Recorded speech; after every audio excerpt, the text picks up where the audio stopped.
कि आप ले जाओ जी, ये है वो है। मेरे को तो मेरे देश की गाड़ी से बहुत प्यार था। मेरी फेवरेट कार थी ये महिंद्रा। मैंने बहुत बड़े मुश्किल से पैसा जोड़ जोड़ के अपना एक ड्रीम कार परचेज की थी, बट इन्होंने मेरे ड्रीम को ना बस उसकी ऐसी तैसी कर दी है। नमस्कार दोस्तों, मैं हूं प्रतीक। स्वागत है आप सभी का। आज के टाइम पर महिंद्रा स्कॉर्पियो का नाम इंडिया में कितना ज़्यादा बड़ा हो गया है ये आप सभी बहुत अच्छी तरह से जानते होंगे। खासकर जब से स्कॉर्पियो एन लॉन्च हुई है तब से इसने बहुत सारी चीज़ों को चेंज कर दिया है। चाहे पॉलिटिशियंस हो, गवर्नमेंट ऑफिशियल्स हो, पुलिस वाले हो या फिर कोई आम आदमी ही क्यों ना हो, सभी के पास आपको महिंद्रा स्कॉर्पियो या फिर स्कॉर्पियो एन दिख जाएगी। और आज के टाइम पर भाई खासकर स्कॉर्पियो एन जो है वो बहुत सारे लोगों की फेवरेट एसयूवी भी बन गई है, या कहिए ड्रीम कार बन गई है। जिनको भी आगे चलकर एक बड़ी एसयूवी लेनी है वो सबसे पहले महिंद्रा स्कॉर्पियो एन के बारे में ही सोचता है, क्योंकि ये एक तो इंडियन ब्रांड की गाड़ी है। दूसरी चीज, ये गाड़ी बेहतरीन लुक, डिजाइन, फीचर्स और जबरदस्त कैपेबिलिटीज के साथ आती है। तो इन्हीं सब वजह से यहाँ के लोग जो हैं वो इस गाड़ी को कुछ ज्यादा ही प्यार दे रहे हैं। लेकिन अनफॉर्चुनेटली इसकी जो कंपनी है यानी महिंद्रा, वो शायद इंडियंस के बारे में उतना ज़्यादा नहीं सोच रही है। और ये चीज़ आपको आज के कुछ केसेस को देखकर बहुत अच्छे से समझ में आ जाएगा। ये पहला केस राजस्थान के बीकानेर से मिस्टर अभिमन्यु सिंह राठौर जी ने शेयर किया है। सर ने जनवरी 2024 को ही ब्रांड न्यू स्कॉर्पियो एन का पेट्रोल वाला मॉडल जयपुर से खरीदा था। इन्होंने गाड़ी करीब 30,000 किलोमीटर चलाई हुई है और पिछले कुछ महीनों से इस गाड़ी में काफ़ी ज़्यादा प्रॉब्लम्स देखने को मिल रहे हैं। सर ने बताया कि जैसे ही गाड़ी का इंजन स्टार्ट होता है वैसे ही इसमें से अजीब सा नॉइज आने लगता है। स्टार्टिंग में तो ये काफ़ी ज़्यादा होता है, लेकिन फिर उसके बाद थोड़ा स्लो हो जाता है। और इस चीज़ की कंप्लेन कई बार सर ने सर्विस सेंटर पर की। वो लोग इसको फिक्स नहीं कर पा रहे हैं। सर्विस सेंटर वालों ने बोला कि आपको अनएक्सपेक्टेड टाइम के लिए गाड़ी यहीं पर छोड़नी पड़ेगी। कुछ भी उन्होंने क्लियर नहीं बताया कि हम आपको गाड़ी सही करके इतने दिन में वापस कर देंगे। इसके अलावा सर्विस सेंटर वालों ने ये भी बोला कि हमने पेट्रोल गाड़ी में कभी काम नहीं किया है, इसलिए हमें इसमें थोड़ा सा टाइम चाहिए। तो आप समझ सकते हैं इस तरह का रिप्लाई महिंद्रा के सर्विस सेंटर की तरफ से आ रहा है। और अभी रिसेंट में सर्विस सेंटर वाले बोल रहे थे कि आपके गाड़ी का पूरा इंजन ओपन करना पड़ेगा, तब जाकर ये इशू शायद सॉल्व हो पाएगा।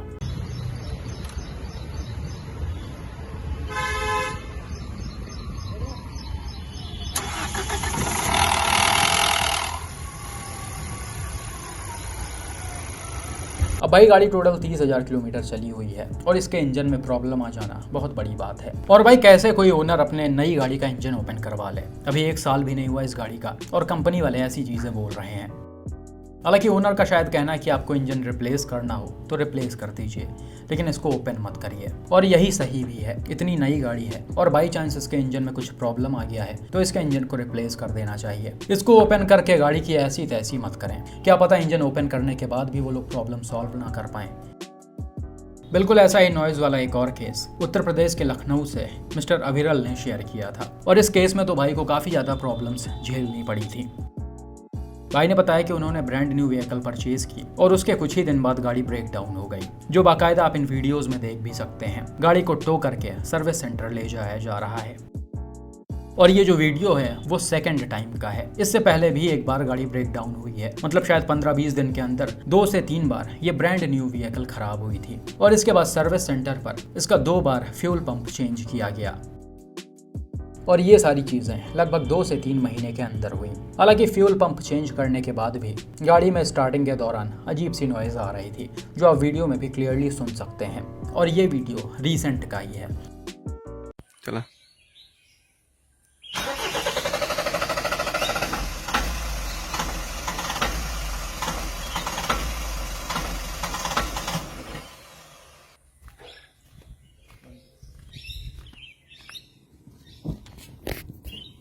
दो बार इसे टो करके ले जाया गया, 2 बार फ्यूल पंप चेंज हुआ और चौथी बार फिर इस गाड़ी में प्रॉब्लम आ गई। हालांकि अविरल ने बताया कि ये प्रॉब्लम कुछ दिनों में अपने आप ही सही हो गई थी। तो ये वाकई में बहुत अच्छी बात है कि प्रॉब्लम खुद से सॉल्व हो गई। लेकिन भाई एक तरह से ये अच्छी बात नहीं भी है, क्योंकि जिस ब्रांड न्यू व्हीकल में 3 महीने में 4 बार प्रॉब्लम आ गई, 2 बार इसे टो करवाना पड़ा, क्या पता आगे भी इसमें ऐसे प्रॉब्लम्स आते रहें।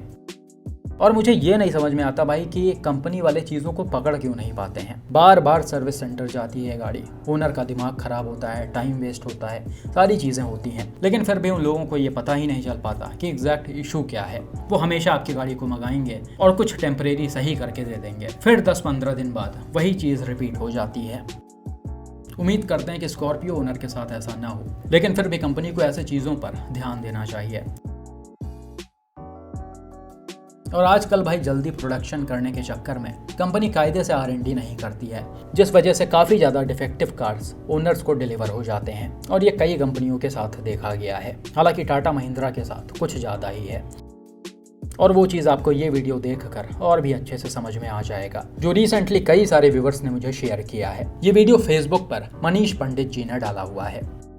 वीडियो में सर ने बताया कि उन्होंने 8 सितंबर यानी लास्ट मंथ ही brand new Scorpio N Z select की डिलीवरी ली थी। डिलीवरी लेने के तुरंत बाद ही इस गाड़ी में कुछ अजीब सी नॉकिंग की आवाज़ आ रही थी, और ये आवाज़ तब इनको सुनाई पड़ी जब ये डिलीवरी लेने के बाद गाड़ी को मंदिर ले जा रहे थे। खैर, इन्होंने डीलरशिप पर कॉल पर बात किया और सारी चीज़ें बताई।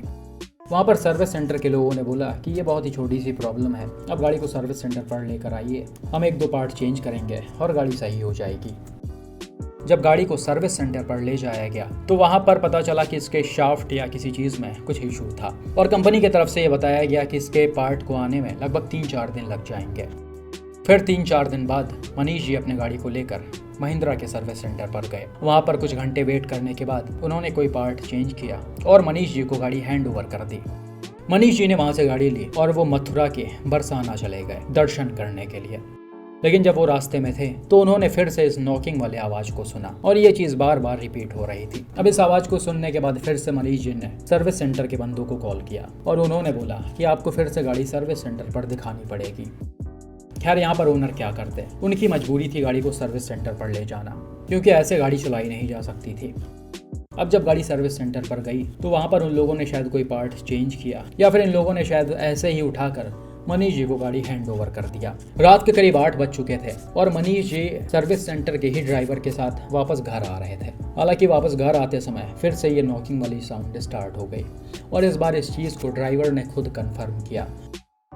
खैर, इसी के कुछ दिन बाद ही गाड़ी में एक और एक्स्ट्रा साउंड ऐड हो गया। जब गाड़ी को एक्सेलरेट किया जाता था तो इसमें एक ग्राइंडिंग की नॉइज भी आती थी, और ये नॉइज बिल्कुल वैसे ही थी जैसे पुणे वाले केस में विभाकर जी के स्कॉर्पियो एन में आती थी। इन्होंने स्टार्टिंग में इसका कंप्लेन सर्विस सेंटर पर किया था, लेकिन उन लोगों ने चीजें चेक की और इसे सही नहीं कर पाए, जिसके बाद ही ये एक्सीडेंट हुआ था। कुल मिलाकर ओनर बहुत ही ज़्यादा परेशान हो गए थे, और उन्होंने बताया कि हम 1 महीने से इस गाड़ी को खड़ी कर रखे हैं। डिलीवरी लेने के बाद ये 3 बार सर्विस सेंटर पर जा चुकी है, लेकिन सर्विस सेंटर वाले इसको फिक्स नहीं कर पा रहे। इन्होंने हर जगह कंप्लेन कर रखा है, महिंद्रा के कई सारे ऑफिशियल्स को, इनफैक्ट आनंद महिंद्रा जी को भी इन्होंने कंप्लेन किया है, लेकिन फिर भी कोई रेजोल्यूशन नहीं मिल रहा है। डीलरशिप वाले इससे रिलेटेड कोई भी जवाब नहीं दे पा रहे। वो बस बोलते हैं कि आप सर्विस सेंटर पर गाड़ी ले आइए, हम इसको सही कर देंगे। अब आप खुद ही देखिए, गाड़ी 3 बार सर्विस सेंटर जा चुकी है, लेकिन फिर भी ये लोग उसे सही नहीं कर पा रहे। तो क्या गारंटी है कि अब ये सही कर लेंगे? और ऐसे सिचुएशन में गाड़ी ड्राइव करना काफ़ी खतरनाक भी है। ओनर बहुत ही ज़्यादा परेशान है। इन्होंने अपने इंडियन ब्रांड पर भरोसा करके और अपने मेहनत की कमाई लगाकर इस गाड़ी को खरीदा था, और आज इनके साथ ये चीज़ें हो रही हैं। मेरे हिसाब से तो ये मैन्युफैक्चरिंग डिफेक्ट ही है, क्योंकि ब्रांड न्यू व्हीकल में ऐसी प्रॉब्लम आ जाना पॉसिबल नहीं है। तो कंपनी को इस गाड़ी को रिप्लेस कर देना चाहिए। उन्होंने पहले भी ये चीज़ें की हैं, तो मुझे ये नहीं समझ में आता कि ऐसे केसेस में ओनर को परेशान क्यों करना और अपनी इमेज क्यों खराब करना। इनको नई गाड़ी मिलनी ही चाहिए कि आप ले जाओ जी, ये है वो है। मेरे को तो मेरे देश की गाड़ी से बहुत प्यार था, मेरी फेवरेट कार थी महिंद्रा। मैंने बहुत बड़े मुश्किल से पैसा जोड़ जोड़ के अपना एक ड्रीम कार परचेज की थी, बट इन्होंने मेरे ड्रीम को ना बस उसकी ऐसी तैसी कर दी है। और उससे बुरी बात यह है कि कोई रिप्लाई नहीं है, कोई बातचीत नहीं है, कोई आश्वासन नहीं है कि ये बोलें कि सर आप टेंशन मत लीजिए, हम कुछ करके जाएंगे। कोई नितिन जी कोई मुझसे मिलने आए थे, अरे करा देते हैं सर, ये हो जाएगा। इतना ईजी ले रहे हैं, हर बंदा इस बात को इतना ईजी ले रहा है। मुझे ना तो किसी सीनियर का कोई इनसे कॉल आ रहा है कि मुझे ये तसल्ली हो कि हाँ भाई चलो मेरी गाड़ी का काम क्या होगा। अब मैं इस बात पढ़ा हूँ कि मुझे मेरी गाड़ी की रिप्लेसमेंट दो, क्योंकि ये फाल्टी पीस आपने मुझे दिया है। बिल्कुल ऐसा ही एक और सीरियस इशू झारखंड के हजारीबाग से मिस्टर हर्ष ने शेयर किया है। सर ने मार्च 2024 में स्कॉर्पियो एन का Z2 मॉडल वेस्ट बंगाल के बर्धमान से खरीदा था। गाड़ी डिलीवरी लेने के बाद जब ओनर इसको घर लेकर जा रहे थे, तभी उन्होंने नोटिस किया कि SUV अपने आप ही लेफ्ट साइड में खिंच रही है। स्टीयरिंग को सीधा रखने के बाद भी ये अपने आप ही लेफ्ट चली जा रही थी, और इसकी जानकारी तुरंत ही इन्होंने डीलरशिप पर दी। ओनर ने उस समय सोचा कि गाड़ी में कुछ अलाइनमेंट प्रॉब्लम होगा, हम जब इसको 1000 वाली सर्विस पर लेकर जाएंगे तब वहां पर सही करवाएंगे। गाड़ी खरीदी गई थी वेस्ट बंगाल से, और ओनर रहने वाले हैं झारखंड के। अब जब ये गाड़ी का फर्स्ट सर्विसिंग कराने 21 मार्च को झारखंड के हजारीबाग में गए, तो वहाँ पर इन्होंने फिर से चीज़ों को मेंशन किया। गाड़ी चलाने के बाद सर्विस सेंटर के लोगों को भी समझ में आ गया कि ये लेफ्ट की तरफ खींच रही है और इसका इन्होंने बाहर से अलाइनमेंट करवाया, क्योंकि इस चीज़ की फैसिलिटी हजारीबाग के महिंद्रा सर्विस सेंटर पर नहीं थी। खैर वो सारी चीज़ें हुई और गाड़ी को फिर से ओनर को हैंड ओवर कर दिया गया, लेकिन फिर भी ये प्रॉब्लम बनी रही, ये इसे सॉल्व नहीं कर पाए और इसके बाद फिर से गाड़ी को बार बार सर्विस सेंटर पर भेजा गया। इनफैक्ट अलग अलग सर्विस सेंटर पर भी ये गाड़ी गई, लेकिन कहीं पर भी प्रॉब्लम सॉल्व नहीं हुई। वहाँ पर लोगों ने बताया कि जेट2 जो वेरिएंट है उन सभी में ऐसी प्रॉब्लम्स आती हैं, गाड़ी थोड़ा लेफ्ट खींचती है। हालांकि ये बिल्कुल भी एक्सेप्टेबल नहीं है। पता नहीं कौन सा पार्ट पढ़ाने की ओनर को कोशिश की जा रही थी, लेकिन जब ओनर ने डीलरशिप वालों से बोला कि आप मुझे जेट2 चलवाइए और मैं देखता हूँ कि उस गाड़ी में प्रॉब्लम है या नहीं, तो उन्होंने कहा कि मेरे पास गाड़ी अभी अवेलेबल नहीं है। खैर ओनर ने किसी तरह अपने जानने वाले से जेट2 वेरिएंट मैनेज किया और उसे चलाकर जब देखा तो उस गाड़ी में कोई प्रॉब्लम नहीं थी। इस चीज़ की भी जानकारी सर्विस सेंटर वालों को दी गई, लेकिन फिर भी वो चीज़ें सुनने को तैयार नहीं हैं और ओनर इन सब चक्कर में काफ़ी ज़्यादा परेशान हो रहे थे। मार्च से लेकर अगस्त तक ओनर ने कई बार सर्विस सेंटर पर गाड़ी भेजी, कई बार इसका कंप्लेन किया, लेकिन फिर भी कोई सुनवाई नहीं हुई। अभी तक प्रॉब्लम वैसे ही बरकरार है। और भाई ये जो प्रॉब्लम है वो कोई छोटी मोटी नहीं है। आपको महिंद्रा स्कॉर्पियो एन के 2 वीडियोस बहुत अच्छी तरीके से याद होंगे। एक विभाकर जी वाला केस था जिसमें गाड़ी अपने आप ही राइट साइड खिंच गई थी और काफ़ी भयानक एक्सीडेंट हो गया था। दूसरा मार्च अप्रैल में ही मैंने गुजरात का एक केस डाला था। उस गाड़ी में भी बिल्कुल ऐसी ही प्रॉब्लम थी। डिलीवरी लेने के बाद जब फैमिली मंदिर जा रही थी तो अचानक से गाड़ी एक तरफ खिंच गई और मीडियन पर चढ़ गई और महिंद्रा के पास इन चीज़ों का बिल्कुल भी जवाब नहीं था। वैसा ही कुछ सिचुएशन इनके साथ भी क्रिएट हो सकता है। हो सकता है जब ये गाड़ी हाई स्पीड में किसी हाईवे या एक्सप्रेसवे पर लेकर जाएं तो ये अचानक से लेफ्ट खिंच जाए और उस सिचुएशन में गाड़ी को कंट्रोल करना लगभग नामुमकिन होता है। लेकिन कंपनी इन चीज़ों पर ध्यान क्यों नहीं दे रही वो मुझे समझ में नहीं आ रहा। लगातार चीज़ें रिपीट हो रही हैं, कंपनी को इस पर ध्यान देना चाहिए। लोगों के न सिर्फ इन गाड़ियों में पूरे ज़िंदगी की मेहनत की कमाई लगती है, बल्कि उनके और उनके फैमिली की जो जान है वो भी इन गाड़ियों के ही हाथ में होती है। और ऐसे डिफेक्टिव गाड़ियाँ जब मार्केट में आएंगी और जब इन इश्यूज़ की वजह से कोई बड़ा एक्सीडेंट होगा तो उसका जिम्मेदार कौन होगा। कंपनियों को टाइमली चीज़ें समझनी चाहिए और अपने गाड़ियों को बेचने से पहले कायदे से R&D करनी चाहिए और जिन ओनर्स को भी इन गाड़ियों में प्रॉब्लम्स आ रही हैं उनके बात को सुनना चाहिए। बाकी इस वाले स्कॉर्पियो एन के ओनर ने महिंद्रा को लीगल नोटिस भी भेजा है। कई सारे नाम इसमें पड़े हुए हैं, इंक्लूडिंग आनंद महिंद्रा जी। अब देखिए इस केस में आगे क्या होता है। बाकी आपका इन चीज़ों पर क्या मानना है कमेंट करके ज़रूर बताएं।